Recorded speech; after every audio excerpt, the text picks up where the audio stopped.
Hi, my name is Sara Vergote. I coach track and cross country here at the Ohio State University, where I've been for the past 7 years. This is my 15th year of coaching Division I track and cross country. As a student athlete, I attended the University of Toledo, and I ran cross country and track there. And on the track, I was primarily a steeplechaser, 5K, and 10K runner. For me at Ohio State, some of the things that I'm most proud of and proud to be a part of is, first of all, our teams that have been able to qualify for the national championship in cross country, which is a pretty big deal, being that there's only 31 teams that get to go to the NCAA championships. What's been special about those teams is the fact that we hadn't really been known as a good distance school on the women's side, and I think we've slowly worked to change that reputation. And those teams, those women that qualified for the NCAA championships were primarily kids from the state of Ohio, and a lot of them were small school kids, and a lot of them I don't think would consider themselves studs out of high school. As a coach, obviously there are certain things that we look for in terms of who's going to be successful and who isn't. And I think to be successful at distance running, clearly you have to be dedicated and hardworking and tough. And I think those are the obvious characteristics. But for me, the most successful people that we've had, that I've had over the years, are people that had an unwavering belief in themselves and in their training. And that's not always an easy thing to have, but those are the people that have made the most of their talent and gotten the most out of their talent. And these are kids that show up every single day for themselves and for their teammates, even on the days that they don't feel like it, and on the days that are hard, which there's a lot of those days in distance running. These are also kids that, when it comes time to race, who believe in their training. They believe that the work that they put in has prepared them, and that's not to say they don't get nervous, but they feel that confidence. And we talk a lot about there's a million ways to run fast, and there's a bunch of different training programs that work. But one surefire way for a training program not to work for you is to not believe in it. And so that belief in yourself and that belief in what you're doing day in and day out, that's everything. For me, my philosophy regarding the mile, I guess, first and foremost, my philosophy in training the mile is that everybody needs to be able to run the mile, and that's 800-meter runners all the way up to 10K runners. I think sometimes we get kind of stuck in our specialization as a middle distance runner or a long distance runner, and really, if you're truly going to be a great middle distance or long distance runner, you have to be able to run the mile. And so we train everybody to be able to run the mile, even if that's not their primary event. And I will say that over the past 7 years, we've had our school record holder at one point in the 800. Katie Borchers, our school record holder in the 5K. Abby Nichols, our school record holder in the 10K. Christine Frederick. All those women, prior to running those school records, PR'd in the mile, and I think that really set them up for their primary events. So I believe that everybody needs to run the mile. Training pure milers, I think, is a ton of fun, because it's generally those are some of the most athletic kids, as far as distance running goes, and it's fun to be able to train that combination of strength and speed.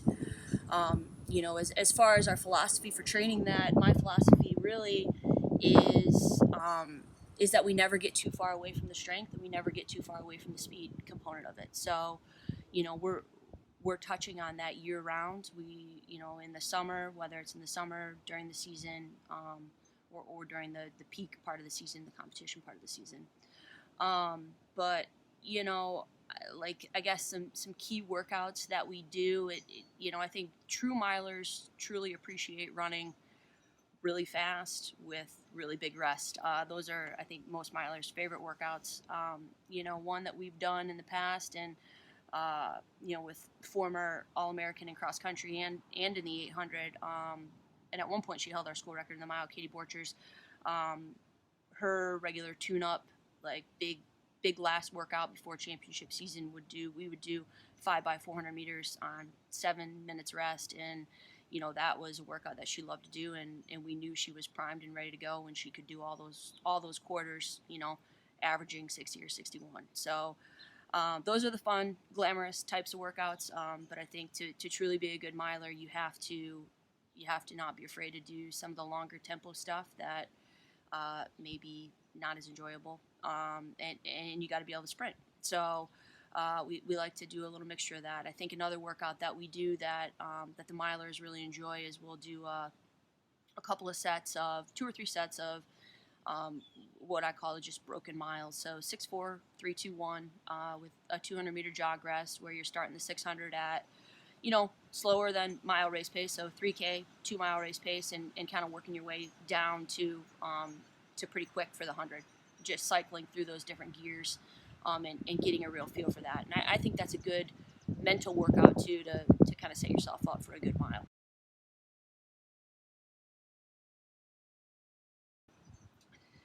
As far as the COVID situation and the situation right now with people missing their track seasons, my heart goes out to every high schooler and every college runner who doesn't get the opportunity to show their fitness and to compete this season. And I think that it's a challenging time in terms of training and really being motivated. And so,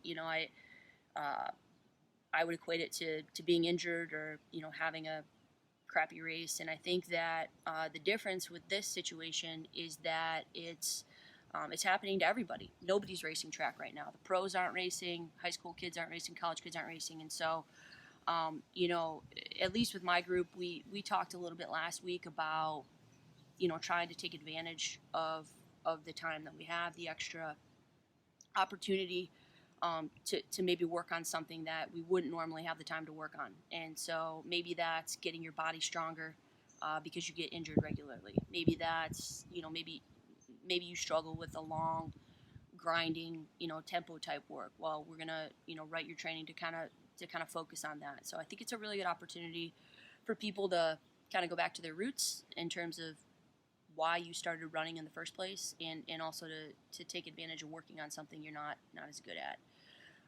One thing that I talk about every year before our kids go home for the summer is, the fact that in the 15 years that I've been doing this, every year somebody comes back after the summer break who maybe wasn't one of our best runners, wasn't in our top 5, and made the big jump over the summer, where they really committed to themselves. They committed to doing the little things every single day. So they made the choices, the big choice, and also the little choices every day to make the big jump and really become a player for us. And I think that same thing goes for high schoolers right now. I guarantee that when we come out of this, when we get back to racing again, there's going to be some kids that weren't on my radar, that weren't on any other college coach's radar, who made the decision in this time that they had off that they were going to really commit to themselves, commit to their training, and just see how good they could be.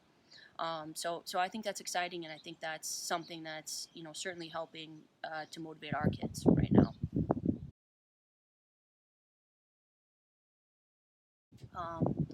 Advice that I would have for young aspiring distance runners, I guess for me the biggest thing in this sport is to continue to be patient, and to continue to be persistent.